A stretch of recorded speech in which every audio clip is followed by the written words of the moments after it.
अगर आप लोगों को एमसीक्यूज नहीं आते, बगैर तैयारी के आप लोग एमसीक्यूज सारे के सारे क्लियर कर सकते हैं। यहाँ पर आप लोग देख रहे होंगे मेरे पास दो स्टूडेंट्स के पेपर मौजूद हैं। ये जो स्टूडेंट है इसने हमारे पैटर्न के मुताबिक तैयारी नहीं की, इसके 6 मार्क्स आए हैं। और ये जो स्टूडेंट है इसने हमारे तरीके के मुताबिक तैयारी की और इसके 12 में से 10 मार्क्स आए एमसीक्यूज में से। अब यहाँ पर आप लोग देख रहे होंगे कि आप लोगों के लिए हम लोग पूरा एक स्केच बनाकर लाए हैं और आप लोगों को बताएंगे कि अगर आप लोगों की एमसीक्यूज में से तैयारी बिल्कुल भी नहीं है और आप लोग बोर्ड के पेपर में बैठे हैं और तुक्का लगा के आप लोग एमसीक्यूज में से पूरे मार्क्स लेना चाहते हैं और इस नई टेक्निक को यूज करके मैं गारंटी देता हूं कि आप लोगों के इंशाल्लाह एमसीक्यूज में से पूरे मार्क्स आ सकते हैं। तो चलिए आप लोगों को स्क्रीन पर आकर समझाते हैं कि आप लोगों ने ये जो मेथड है इसको कैसे इंप्लीमेंट करना है। और हाँ, यहाँ पर आप लोगों को गाइड करता चलूँ कि ये उन स्टूडेंट्स के लिए मेथड हम लोग लेकर आए हैं जो स्टूडेंट सारा साल तैयारी करते हैं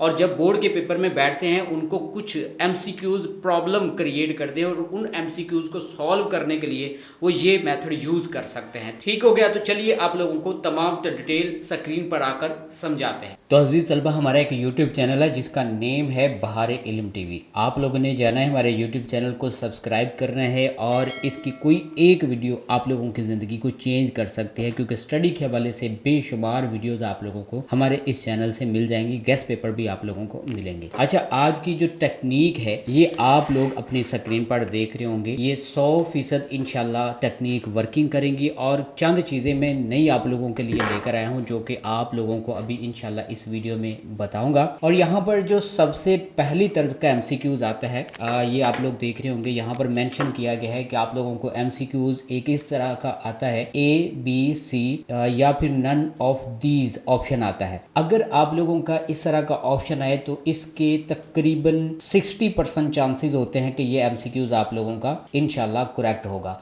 अगर यहाँ पर ये ऑप्शन आए तो आप लोगों ने इसको करेक्ट करना है। इसके बाद दूसरी यहाँ पर आप लोग देख रहे होंगे ABC या ऑल ऑफ दीज का ऑप्शन आता है। तो आप लोगों ने सिंपली आंखें बंद करके ऑल ऑफ दीज पर ओके कर देना है, टिक कर देना है। और इसके 80% चांसेस होते हैं कि ऑल ऑफ दीज का अगर ऑप्शन आ जाए तो फिर आप लोगों ने इसको ही टिक करना होता है। ठीक है, ये साइकोलॉजिकली आप लोगों को फैक्ट बता रहा हूँ। इस तरीके से कोई भी पेपर बनाने वाला जो है वो ऐसे ही एमसीक्यूज को सेट कर रहा होता है। तो ये आप लोग इस तरीके से ओके कर सकते हैं। इसके बाद आप लोगों की जो सीक्वेंस है एमसीक्यूज की ऐसे आ सकती है ABC या ABC। इस तरीके से आप लोगों को ऑप्शन आ सकता है। अगर इस तरह के एमसीक्यूज आप लोगों को आए तो फिर आप लोगों ने इसको टिक करना होता है। मतलब या एक और तरह का भी एमसीक्यूज आता होता है कि ये 3 जो ऑप्शन हैं ये छोटे छोटे होते हैं और जो आखिरी ऑप्शन है या तीसरा ऑप्शन है ये लॉन्ग होता है। मतलब उसमें किसी भी वर्ड के बारे में एक डिटेल लिखी हुई होती है या एक डेफिनेशन लिखी हुई होती है। तो वो जो डेफिनेशन होती है या डिटेल एक होती है किसी भी चीज़ के बारे में, तो उसको आप लोगों ने टिक करना होता है। इसके बाद चौथी किस्म का जो एमसीक्यूज है वो इस तरह का आता है ABCD और E। अगर E ऑप्शन आ जाए आप लोगों को, और बाज़ स्टूडेंट्स ये कहते हैं कि मैट्रिक के इम्तिहान में E ऑप्शन आता नहीं है। देखिए, बाज़ औक़ात आ भी जाता है और ये ज़्यादातर जो PPSC के एग्ज़ाम हैं, FPSC के एग्ज़ाम हैं, NTS के जो एग्ज़ाम्स होते हैं या OTS के एग्ज़ाम होते हैं उसमें E ऑप्शन लाजमी दिया हुआ होता है। तो अगर इस तरह के ऑप्शन आ जाए तो आप लोगों ने सिंपली E का ऑप्शन टिक कर देना है। अच्छा, यहाँ पर अभी जो आप लोगों को चीज़ बताने जा रहा हूँ ना, ये काफ़ी कंफ्यूज करने वाली होती है और इसको आप लोगों ने ज़रूर समझ कर जाना है। अब देखें, आप लोगों ने ये चीज़ें तो समझ ली और ये हर बंदा आप लोगों को गाइड कर रहा होता है, लेकिन अभी जो चीज़ आप लोगों को गाइड करने जा रहा हूँ इसके बारे में आप लोगों ने ना तो कहीं पहले सुना होगा और ना ही आप लोग इसके बारे में जानते होंगे। अब यहाँ पर आप लोगों ने चीज़ें समझनी है। देखिए, आप लोगों के जो एमसीक्यूज मैंने यहाँ पर तरतीब दी है ना, BCD और A, मतलब कि जब भी आप लोगों को एमसीक्यूज ना आ रहे हों और आप लोग कंफ्यूज हो रहे हों कि इसमें से A सही है, B सही है, C या D सही, कौन सा एमसीक्यू सही, तो आप लोगों ने A जो है इसको कभी भी टिक नहीं करना। बाकी रह गए 3 ऑप्शन। अब 3 ऑप्शन में से आप लोगों ने सोचना है कि कौन सा एमसीक्यू सही हो सकता है। तो सबसे पहला एमसीक्यू जो आप लोगों ने जहन में रखना है वो A रख। अब आप लोग कंफ्यूज हो रहे हैं कि बिलफर्ज आप लोगों को आते हैं और दोनों एमसीक्यूज में से एक एमसीक्यू आप लोगों ने टिक करना है। अब ये C और D में से आप लोग कंफ्यूज हो रहे हैं, तो आप लोगों ने हमेशा C ऑप्शन को टिक करना है। या आप लोग कंफ्यूज हो रहे हो कि आप लोगों के पास दो ऑप्शंस हैं और आप लोग कंफ्यूज हो रहे हो कि ए ऑप्शन सही हो सकता है या बी, तो फिर आप लोगों ने बी ऑप्शन टिक करना है। या आप लोग कंफ्यूज, चार ऑप्शन है ए बी सी डी, चार ऑप्शन में से आप लोग कंफ्यूज हो रहे हैं कि या तो हो सकता है बी ऑप्शन तो या हो सकता है सी ऑप्शन, तो इन दो ऑप्शन में से आप लोगों ने बी ऑप्शन को टिक करना है।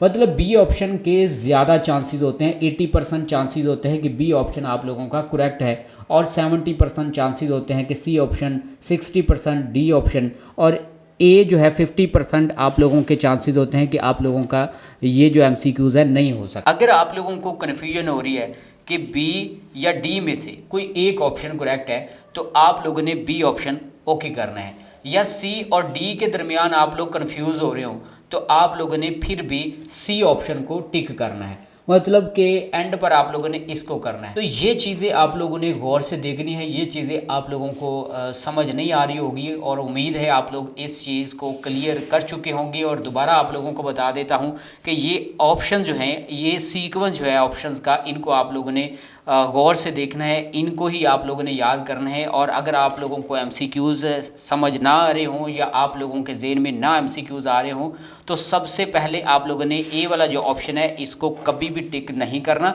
और अगर टिक करना है तो इन दोनों में से आप लोगों ने कोई एक MCQ को टिक करना है। अब दोनों में से अगर कंफ्यूज हो रहे हो तो आप लोगों ने बी ऑप्शन टिक करना है, और अगर इन दोनों में से कंफ्यूज हो रहे हो तो आप लोगों ने सी ऑप्शन टिक करना है। और अगर आप लोग बी और डी के दरमियान कंफ्यूज हो रहे हो तो आप लोगों ने बी को टिक करना है। ठीक है, मतलब दोबारा आप लोगों को बता देता हूँ कि बी और सी के दरमियान रहते हुए आप लोगों ने बी या सी को टिक करना होता है। ठीक है, तो ज़्यादा चांसेस बी के और इसके बाद सी के ज़्यादा चांसेस हैं। तो उम्मीद करते हैं आप लोगों को आज का MCQs सॉल्व करने का जो यूनिक मेथड है समझ आ चुका होगा। और अगर आप लोग मज़ीद इस तरह के वीडियोस हासिल करना चाहते हैं, कमेंट्स बॉक्स में आप लोगों ने ज़रूर मेंशन करना है। वीडियो देखने के लिए थैंक यू सो मच।